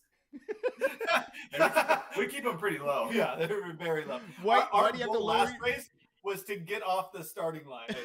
That was literally the goal. That was the goal. Just get past the starting line and everything else after that. And you did it. 15 miles into a 300-mile race, that was a win. Yeah, for sure. Why do you have to lower the seat? Are you bumping your head? Yeah. So we changed helmets. We had to buy new helmets, of course, because like your helmets time out. I've been through three sets of seatbelts, and only one. And because they you certify them, there's a date on them, right? Yeah. This is my third set of effing seatbelts in the damn truck because I always think that I'm about to race. So I'm like, all right, I'm gonna buy them. And then of course, I'm not racing yet, buddy. You still got some more stuff to do. But so my helmet timed out from back when I was racing before. So I got a new helmet. He has a helmet with the pumper goes up here. My old helmet, it was down here. And I didn't think about it. Well, now that there's a big thing back here and then a tube that goes off of it, it hits the roll cage back behind that. Oh. You're like, bing, bing, bing. I'm sitting there. So annoying. Which is again, do that motion again because I think that's how you ended up getting the money for your race car. You screenshotting this? Why is your phone up? But yeah, so it's just one of those dumb and like we had put foam on there as well, and with the foam on there, it's like an extra half an inch, and usually that's good. But on this scenario, we were just like you had to like grab the truck like out of the top of your lids. Oh no! And it was so we're like, oh, so we we went through tech, and then cut the foam out and yanked that shit out. We don't need that. Yeah. So we got my seat lowered down. We haven't lowered his seat. We're gonna try and do that. There's a couple small changes. I'm really hoping window nets come in. They were supposed to be built last Wednesday. Waiting for text back to hope. Always effing window nets, man. I ordered all the custom stuff. I was like, now we got the good stuff coming, and I'm like, hello. and I'm assuming you can't just go buy. And this is a dumb question. You can't just go buy webbing, pet boys, like like seatbelt webbing, and create your own net. The racing aisle at Pet Boys or SFI AutoZone. certified. And so, like, I have 3. Look, I'm really good at Photoshop. I will give you a certification. I have 3 different sets of window nets. I mean, I can put in the old set the janky thing that I had. So, and I mean, they didn't look twice at it. They're like, yeah, I guess that meets the thing. Whatever. See you later. So that's like, I have a backup. Like, I have a lot of backup plans to not passing stuff. We spent all weekend this last weekend, we put the axles in. I put the third member in. Right now, I have to put rear differential oil in. I want to drive it up and down the street. Got to set the toe on it. Just all the little race prep. We're gonna do a nut and bolt check and probably zip tie a million things all over again. But we did a really good job last race. Like my team that I'm building, kind of like you when you're racing, everybody says, I'm going to be out there as soon as you're out there. I want to be part of the race crew. Everybody, but when the rubber hits the road and when you're freaking grinding in the garage on the weekends, nobody answers their phone. Yeah, nobody's answering their phone. Nobody's showing up when you got to lift that third member, except for this guy. Except for when I took it out. Except for when I took the third member out. That was a shit show. There was oil on my freaking mouth, on my lips, just drooling. It was a hot mess. But yeah, so I have not for your third member. It sounded like it was. Hey Matt, you want to help lift my third member? This guy was there for my third member. This guy can handle a lot of third members. I will say though, our pit crew, man, is solid. Like, yeah, we got a part of it very little, and looking at other crews and looking at people's stuff, like, it's so freaking important. And Danny assembled a good set of guys that are like fully committed. Yeah, they're like, we're getting room. I got rooms for the pit crew, and then they're like, oh, I think we're gonna need another one. I don't want to sleep on the ground. They're like, we're gonna get another room, and I'm like, sweet, Yeah. But I will say that, like, prepping for a race and all the things that I'm thinking about, I'm looking through the rule book daily, and I'm looking through the pit stuff. All the, you have to have 10-pound fire, 2 10-pound fire extinguishers is $300. Yeah. You know what I'm saying? It's like that stupid stuff that you're not thinking about that, but then when the race comes, you're like, what do I got to have in the pit? Well, and that's I gotta have gas jugs. They're $200 a piece, That's why you see these large commercial race organizations having full organizational structures underneath them of the pit crew, the crew chief. All right, you're the safety guy, you're the tool guy, you're the tire guy, you're the zip tie guy. You're the zip tie guy. Like, sure. We got a zip tie guy. Because there's so many different facets to just not even the truck, just to the pit, just to the all that stuff that when they're spending millions of dollars in advertising and equipment to be out here on this race, the last thing you want is like, no, you guys can't race because you didn't have your $300 fire extinguisher. You know what I mean? Exactly. But there's so much more in the conversations we've had with guys like you that are building this up from the ground up. There's so much more involved in racing than just racing. There's so much more to the truck than just making it go fast. And it takes a whole crew of people to do. And for guys like you, that's a whole crew of volunteers that are just passionate about helping. Yeah, it's a huge commitment from all the people. They're taking a week off work. Luckily, I have some friends that are, either they own their own business or, it's a slow season, whatever it is. Or how to convince them. Yeah, I sell good. You guys know that. Look, he's still smiling. I don't get it. But it truly is like, it's a passion, and I like when it all comes down to it. Like that's why my wife lets me do this, because this is more than just something cool and fun that I do. This is like I was watching King of the Hammers YouTube videos and tearing up. Yeah. Oh yeah. Because when I it's not like part of this. I would say a large part of this is my best friend from high school. I was homeschooled, bro. This was like my first real friend.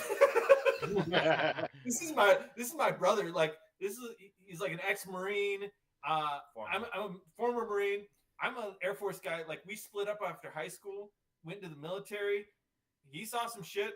I saw some chairs, and we came back. Isn't it against the law for both of you to be like commingling? Families together, yeah. And now like it's fulfilling a dream, you know. And it's about the passion, and like part of it is, I'd say a large portion of it is just doing something that I wanted to do and fulfilling a dream with one of my brothers, and working towards something and hitting a goal. I suck at like meeting goals. I'm ADD, and like I don't know why they keep promoting me in the military, but I'm good at selling. Sell myself all day long. They got showers in the barracks. Yeah, if you guys need a salesman, you let me know. I'll sell something to somebody. Oh, that's awesome. That's what it is. It's like it's passion, because if there wasn't passion behind it, I'd just be a broke friggin' junkie on the side of the road. Like, hey man, you got some King Shocks? Like, hey, man. You got a Buster House truck.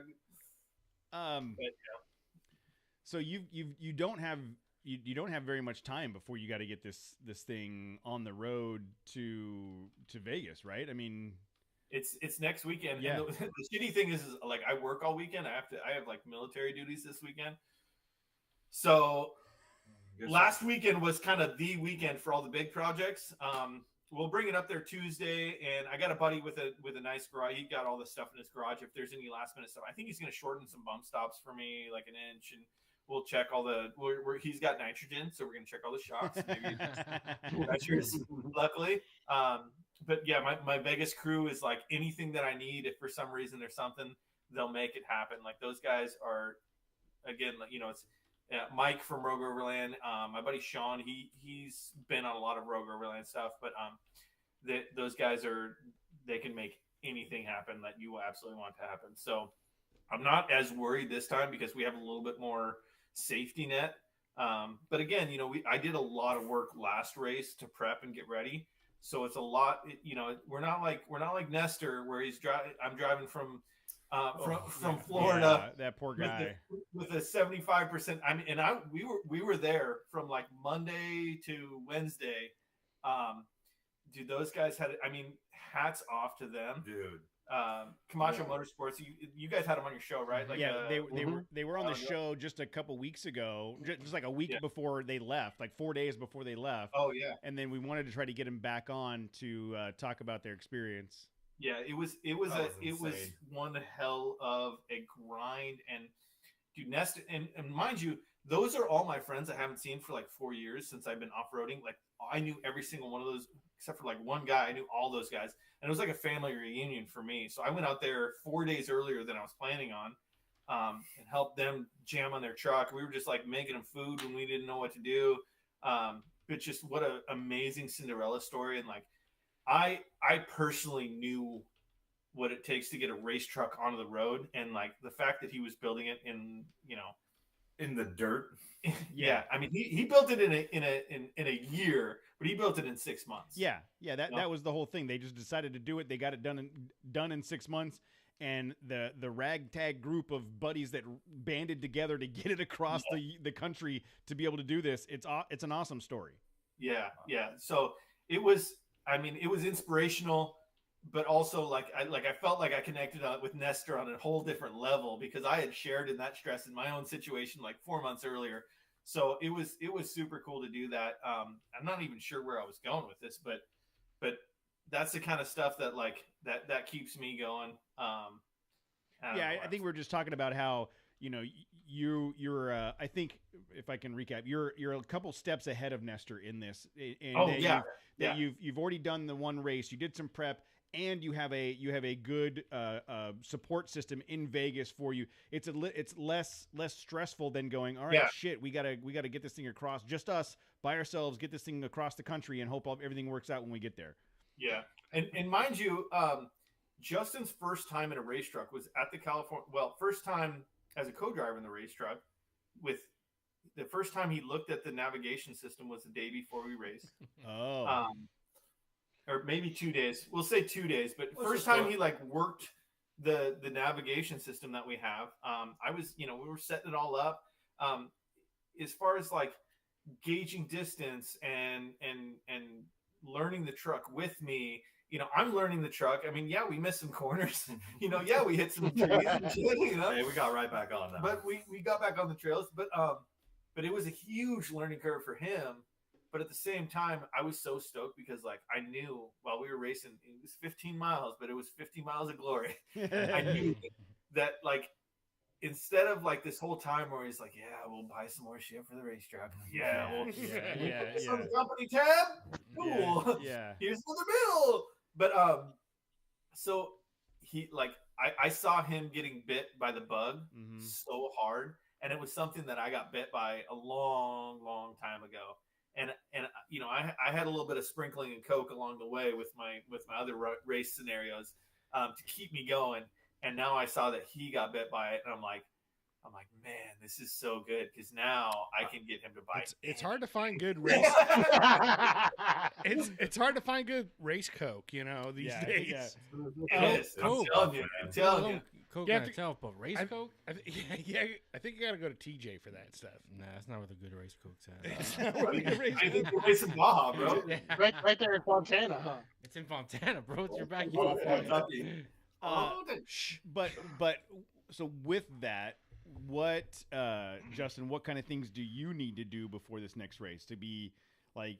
Have you put any more thought into how what things you're going to do differently for the navigation? Definitely. I mean, the really sucky part was, and Danny can attest to it, that probably from mile 12, 13 up to 14, like we just hit a groove. Yeah. Like everything got figured out.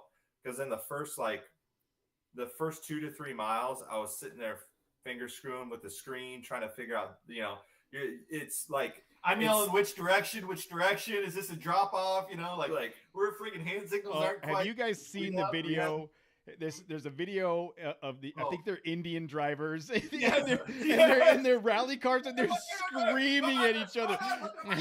You're going to wreck the car. It is the absolute funniest thing in the world because the driver is screaming and cussing, and the other guy's just trying to be like super calm. And oh my god, it's so funny. That's like my favorite navigation driver video. It wasn't quite that bad. Like, there was one moment. Oh, where do I go, bro? Where it's nothing but dust, and I know I'm hitting trees and shit. Where do I go? He's like, right. I'm like, I'm going right. It wasn't that bad. We didn't have those accents or nothing, I think I'm just going to do an accent this next Yeah, do that. So maybe it's more effective. So go on YouTube and search Samir, you're breaking the car. That's the video. Oh, that's so funny. So good. 8 years ago, 22 million views. Because it's so freaking funny to hear these guys screaming at each other. You're breaking the car. So the navigation, you're feeling better about it, and everything feels good on it. To be honest, like Danny knows I'm a very controlled person. I drive, like that's what I do. And to be a co-driver, like we're sitting at the starting line, and in my head, of course I wasn't going to tell Danny. I'm like, oh yeah, there's a big jump, like right past the starting line. There was like a nice sended jump. I'm like, there's no way I'm going to be able to do this. Like, I'm going to freak out because he's driving and I got to sit here and watch all this. and sure enough, it's definitely a learning curve staring at a computer screen instead of actually looking out a window. It's weird, but thank God I was able to not be sick and just roll right in it. And after the first 5 miles, it was no big deal. Once we started grooving, it sucked so bad when we went off a hill. And mind you, that Barstow course, that course that we were at, there were people leaving after pre-running it because they didn't want to wreck their car. Like they said, it's going to cost us more to race this race by fixing our cars because the race course was so hardcore, and it was goat trails through mountains, like a lot of goat trails, and it was a really rough course. Like everybody we talked to said this is probably the worst course they've ever been on. Really? As far as like desert racing is concerned, like it would have been a good course for side by sides. Perfect side by side course. Yeah, it was a good side by side course where they have 4-wheel drive and stuff like that, but it was not a full size truck course. There was a lot of carnage on that trail, and a lot of people didn't finish that race. How many trucks started the race?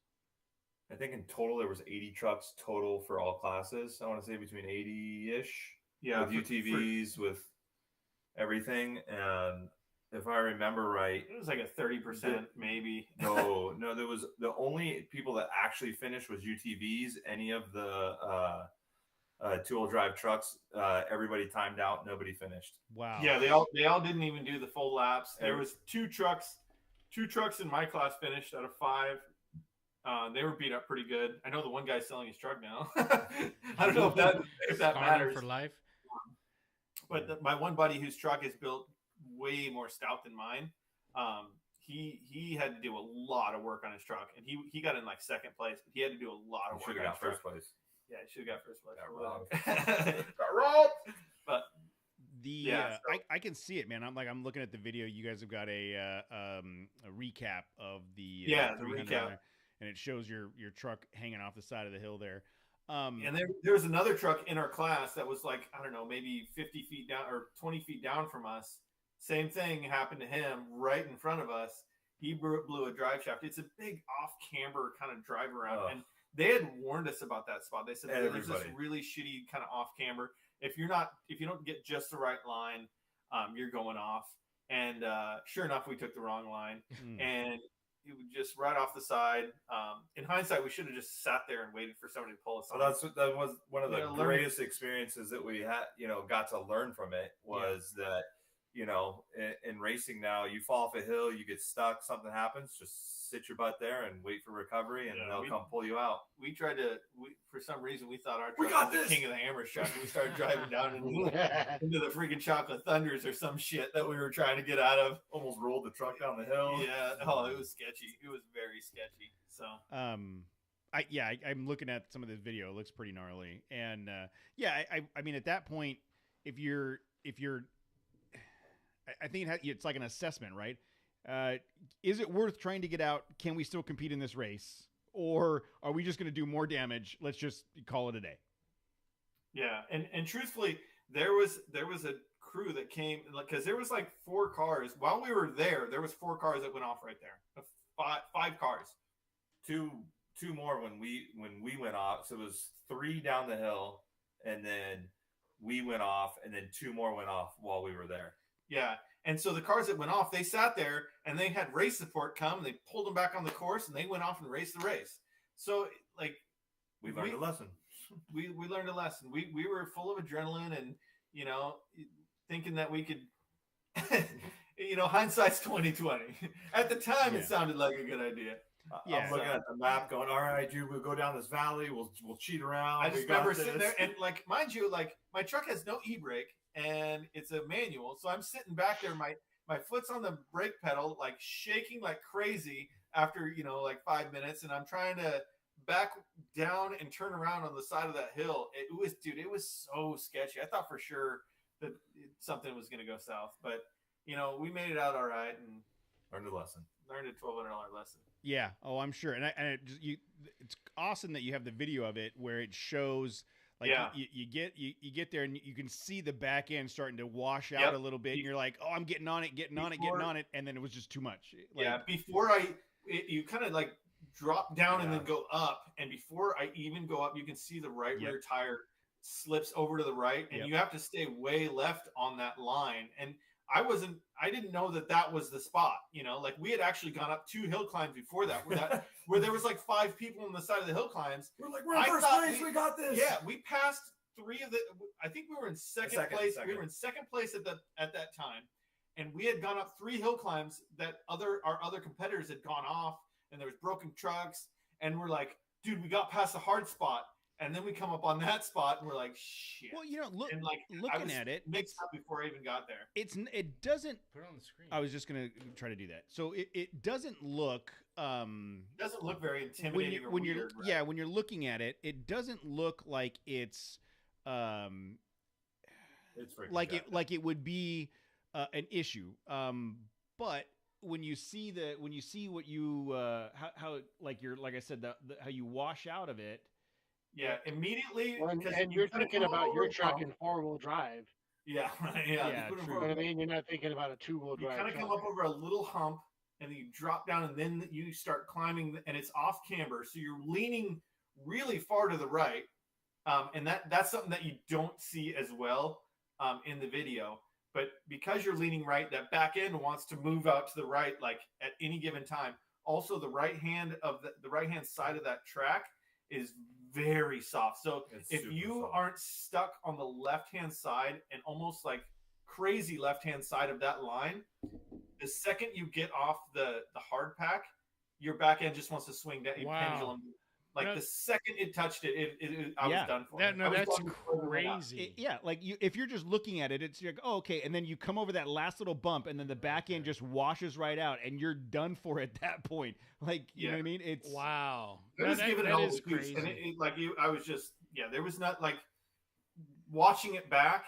I was done before I even started going uphill. You know what I'm saying? So yeah, it just hindsight's 20/20. You know, like if I could have watched myself from the outside, I probably would have taken a better line. But what are you gonna do?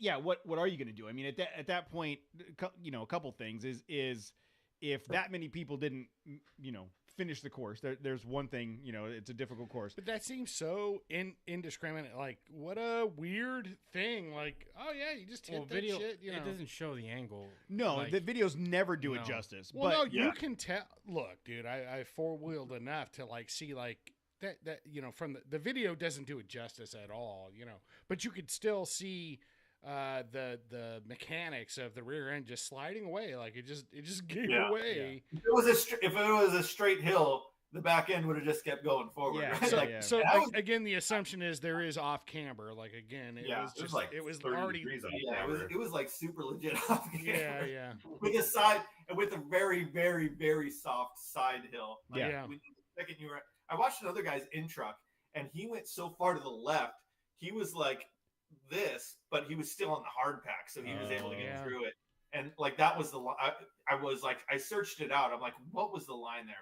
And when he went through that first little dip, way over to the left, when he went over the top, he was like, you know, sketching out about it. He obviously pre-ran it because he knew it. That he's like, you have to be real stupid and go like crazy left up here. Mm-hmm. And so that's what he did. And I, you know, I'm like, yeah, that's definitely the way to do it. You know. And I would imagine, you know, I'm no race car driver, but I would imagine that as you feel the back end washing out, your instinct is hammer down. I'm gonna power through this, and then all it ends up doing when in doubt, throttle out, right? Gas out. And it just whips it to a point where you're like, okay, now I'm fucked. Now I'm completely perpendicular to the track, and I got nothing but rocks. I was just barely on the track. So you're thinking people are behind me. I don't want them to, you know, have to slow down, and because if you slow down there, you're done. Yeah, that's like it's a commit hill. You have to keep momentum. If you lose momentum on the hill, you're donezo. So, you know, I'm thinking about the next car's coming out right behind me at some point in time. So I don't want to either get nerfed or, you know, cause them to go off. So I'm back. So immediately I'm like, I got to back up a little bit to at least get off the race line. But even then, I'm looking at a guy that just went off in front of me, sitting on the side of the hill with a broken drive shaft. And I'm thinking like, you know, somebody's going to come up around on this hill and they're going to do the same thing. And then it's, you know, there's just going to be carnage on this hill. So, you know, there's like a million things going through my mind while my freaking brake pedal foot is shaking and the clutch is, you know, truck's running at a huge angle on the side of this hill. And we're looking at some other car, like ended up driving down to where we went. I don't know where he ended up going, but he drove down the hill and disappeared off into others. And that's what got us thinking, maybe we can go down to the bottom of this hill. And there was like this little goat trail. It ended up taking, once we got down to the bottom of that hill, that crevasse, it took 3 trucks to get us out of there. And Raptor on like 37s, an FJ with an Atlas and 35s, and a Toyota Tacoma. Well, two of them, the Raptor got stuck and had to get pulled out and dug out. My truck, it was just a dead weight getting stuck. It was a terrible trail to go to. We should never have, again, hindsight, but so it made for a long day. And then it was like we towed it back for like 8 miles with a tow strap through the desert, just sad and dusty, So this freaking sucks. But that sucks. But I wouldn't trade that experience for the world. Yeah, I was gonna say that just I think those types of experiences just give you exponentially more opportunity to do better the next time, right? Exactly. If you just made it through and nothing happened, well, you raced, but you didn't learn. And in the next situation, understanding the course, pre-running, what to do, what not to do, like all of those things, that was the lesson learned. I mean, in that video, what would you have done different at that time? I don't think there's anything you can do, right? But now, the only difference is take a better line. Like maybe we should have pre-ran. Going back, there's a million things we could have done different. Like I may have gone off that ledge 10 times out of 10. You know what I'm saying? Because there's already the dude that's like down in the ravine or whatever. Like that guy missed it. And, maybe there's a warning sign like, oh, this is trickier than it looks. But on that video, it looked like, just hit that shit, like it didn't. Yeah. But until you see it happen. It's a 4-wheel drive razor trail. Yeah. There was so many sections that were 4-wheel drive razor trails. I can only postulate, but I can and almost guarantee, but they mapped the course with a 4-wheel drive razor. Probably freaking cruising around. It wouldn't be a big deal on something like that. If you were just cruising around, you'd probably, maybe if you got a little out of whack, you could probably motor through that. But it's, at race pace, and if you don't get just the right line in a super wide truck, you're donezo, and especially like my truck is wide and the visibility isn't the same as a razor, you can't exactly see the lines the same. So, I mean, a lot of things were going against me. That's my story, and I'm sticking to it. Kevin, can you define postulate? Or he used like a fancy word earlier. A speculatory assumption. How I get my money from my wife. It's a speculatory assumption. Procreate? Yeah, one of those things. Yeah. Yeah, we'll leave that there. I think watching you guys do this kind of stuff, like guys like you, and you brought up Nestor and Kevin Jones and guys, real world, everyday guys that are just like, I want to race and I have a passion for it. I'm going to build it. I'm going to nickel and dime it and pay for it $500 at a time and get out there with my buddies and race. And like, I find that super inspirational. And I really love watching you guys do this and seeing, that you had some success in at the last race, even if it was only 2 miles of being in a groove. Like it's the progressive growth and experience that you're getting for the next race. And the Mint 400 will be another one. And the next thing you know, it's the next one. And at some point you guys are going to go, yep, we've got our checklist. It's dialed in. My nets fit. I don't have to worry about it anymore. and then one day. And then it's the dream. But I like it's like just an evolution of a couple guys wanting to race, getting to a point where you're a race team, and it's so inspirational to watch and fun to watch. And I am excited. I was just looking at the calendar to see what's going on in the Mint 400. I don't think I can. My wife is traveling that week, so I don't think I can bail and head out. Bring your kids. But yeah, maybe grab my daughter. No, that would be the true reason why I'm trying to get out there is to get away from my kids. Oh yeah. Well, you know what? Just get out of the shower. I would say that like when I started the race truck, I was on the stupidest budget, and you know what? I hustled, and I was like doing social media marketing for an off-road company just because like. I was out there and people knew my name. And so I was able to post stuff on Instagram and make some emails for somebody. And I was making a little side cash on the side. That went to the race truck. And, I bought a car and sold it for a little bit more money. That money, I was like, sweet. And like, I would say 75% of the money that's in the race truck is hustle money. Yeah.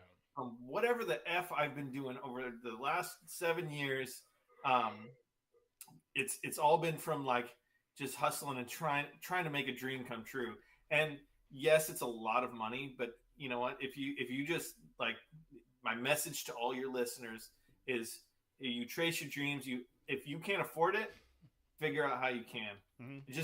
Just do it. Just go do it. Just start it.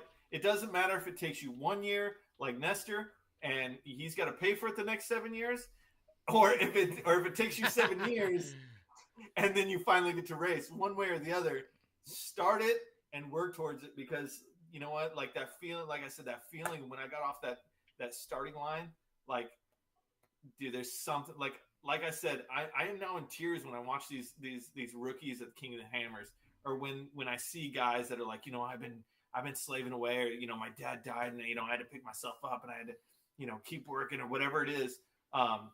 It like that gets to me. Like it's 50% racing for me and 50% setting goals, reaching goals, overcoming your goals, and doing it with the people you love. Mm-hmm. You know what I'm saying? And the people, and we joke a lot, but my wife is the most supportive, rad woman ever. Like, we've been married for 20 years, the best person on the face of this earth for me. And seeing her support me and say, yeah, honey, go out in the garage. I know that this is your passion and your dream, and I know you need this. And then she shows up on race day. She made the whole pit team race shirts with her little cricket machine, crafty idea. She shows up with race shirts and a big old sign with my kids. And I'm just I get out of my race truck after, you know, eight miles getting towed in the desert. I'm covered and my wife's there and my kids are there and they all have their race shirts on. And I'm like, bullshit. I was a hot mess. Dude. Oh, this is bullshit. I'm about to be a hot mess. I can't even get my wife to do my laundry, dude. You clearly aren't packing the heat. We talked about this. I know, maybe you should have Dan come over, take a shower at your house, and maybe your wife will do some shit for you. Yeah. Can you do that for me? This sounds like a fucking comic book story. I'm ruining Matt's day. Sorry, Matt. No, that's fine. You're not ruining it. It's just I already know. Matt's day's been ruined for a long time. Yeah, every day has been ruined for a long time. You ever seen Groundhog Day? I told him like, what was shit? Was but I'm not gaining any additional knowledge or whatever every day. Becoming better myself. Where you forget the day before. It's Alzheimer's Groundhog Day. I just wake up like seemingly days later, but I'm like 10 years older. Like, what the fuck happened? I can't even see out a couple of my eyes. One of my eyes is all fucked up. Yeah. Hey, thanks, Jose. Yeah. Thank you. Thanks, Holmes. That's how long Bill Murray was in that for 10. I think they mapped. Someone did the math, and yeah, it was like 10 years. Well, good for him. Fuck him. Wow. Look, guys, I am excited to see how the Mint goes for you, and I would love to have you guys back on once the dust settles, and you're done with your experience. Come back on and explain it to us. Tell us what was like. What went well, what didn't, what you learned, what it's like to hoist up that trophy for the first time. Like, I want to hear all of that story. And then kind of live vicariously through you guys on this journey. So yeah, specifically Dan. I just vicariously want to live through Dan. Well, we don't know. We didn't talk about Justin's wife. We don't. We didn't. We didn't. Could be better. Obviously, could be better. Matt wants to join the OnlyFans. I want to start your OnlyFans. Whatever for whatever my understanding of OnlyFans is. It's called Only Dance. Yes. Oh man, it's nothing but steamy shower scenes. It's like the frosted glass. It's him working on his third member. It's a shot of my back and a king shock. Yes. And my butt cheeks. It's lotioning up, oiling and lotioning, and oiling. I got one real nice one to just diff fluid all over myself. Yes. Oh my God! It's Wow. him only It's like wearing his blue off-road. belt. I think we're gonna. I think we need to have some back end I conversations. think you found some funding for your next race. Yes. Fully funded. I have only Dan's. Tell me you have an OnlyFans without telling me you have an OnlyFans. Yes, whatever it takes to make it happen. Yeah. Well, look, like I said, guys, I want to hear about it. So make a plan, and when the race is over, come back on the show. Let's talk about it, and we'll learn, like, basically get the fresh perspective of what it was like for you guys to experience that race. Absolutely, and I think we're gonna have a little like a short documentary getting shot on us as well. So based on the money you've earned for that race truck, I don't think it's gonna be short at all. It's longest documentary. Like with like the interview, you're like, how many days do you have? And please don't have your wife. Please don't have your wife listen to this show. I'm sorry in advance. You probably have more fun talking to my wife about my race truck than me. I am sure. Matter of fact, let's get her on the for next the race episodes. Yes, I want to hear her perspective about the race truck. And we'll have a guest appearance. Yes, I love that idea. All right, guys. Well, look, we appreciate it. Everybody go follow Dagroot X on YouTube and Dan Grooter's on Instagram. Also Dagroot X. Follow the exploits of the Xterra and the racing, and let's see you win, man. Let's see the next one come out good for you guys. Absolutely. Can I give a shout out to Betty White? You really are a trophy husband. I'm over here a participation trophy husband. we get our chat room is the best freaking chat room every week. Like we get a good solid group of it's the same people every week. Yeah, and it's I know exactly what you're talking about. So here's the thing: I have to not pay attention to the chat room while I'm doing the interview, because I wouldn't be able to do any interviews. But I could see the look on these guys' faces sitting across from me, where I'm like, "Shit, it's happening right now." Yeah, I remember for my podcast, sometimes I was like, I can't get past this when it's too good. You know, like sometimes you gotta like, joke of the day. Sometimes you get through there. I love it. All right. Well, thanks for having us on. I really appreciate it, and we're definitely instead of talking to Casey every year, half drunk or on the fire pit, it's good to hop back on here. Casey was full drunk. He was full drunk. I was full drunk. He doesn't do anything halfway. I was full drunk. Actually, I got way sober, and he got drunk later. But when I was talking to you, Casey, I was right on your level. I think both years. This year and last year, we were full tilt, solid. Yep. Good timing. And it'll be the same next year. Looking forward to it. All right, guys. You have a great night. Sweet. Thanks, guys. See you guys. Thanks, guys. All right. We will. We're still live streaming, so don't give away any secrets or say anything bad. We are. Well, you can still give away all your secrets if you wanted to. Whatever they are. So I will. I'll get this edited tomorrow after work, and then uploaded to the media host tomorrow night, and then it'll be ready for download on Thursday. If you guys have any logos or anything you want me to use for the social media stuff, email that to me today or tomorrow, and I'll include it. We'll make a little social media set for you guys to post and promote the show, and then it should be ready Thursday wherever podcasts are sold. Cool. Sounds good, dude. I appreciate it. And then seriously, just use that same link that I sent you, and book a spot for after the race, and we'll have you guys back on to talk about it. All right. Perfect, dude. Cool. All right, guys. Well, thanks so much, and we'll be in touch over the next couple of days. If there's anything we can do to help, just let us know. All right, brother. Appreciate it, guys. Bye, guys. Thanks, guys.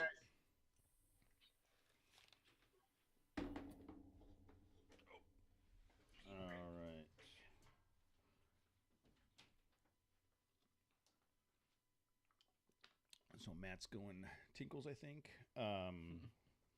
That was 2 hours. So do we want to do? Is there anything we really need to? No, I'm good.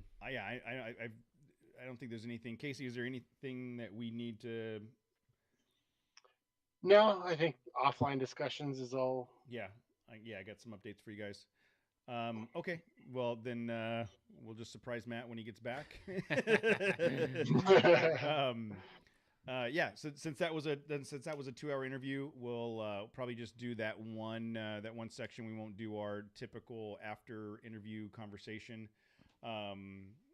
The really good conversation with those guys. We really appreciate them. Everybody in the chat room, it seems like it was super active tonight. We got that was one of Betty White's favorite interviews, he says. Oh yeah. Very cool. Betty White's in there. Perry G. I saw Nicole in there. I saw Elam in there. Horse trainer. Joe K stopped in. Who is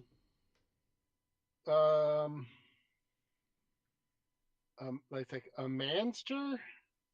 Oh, a manster. I think it's Dan's wife. Is it? Oh yeah.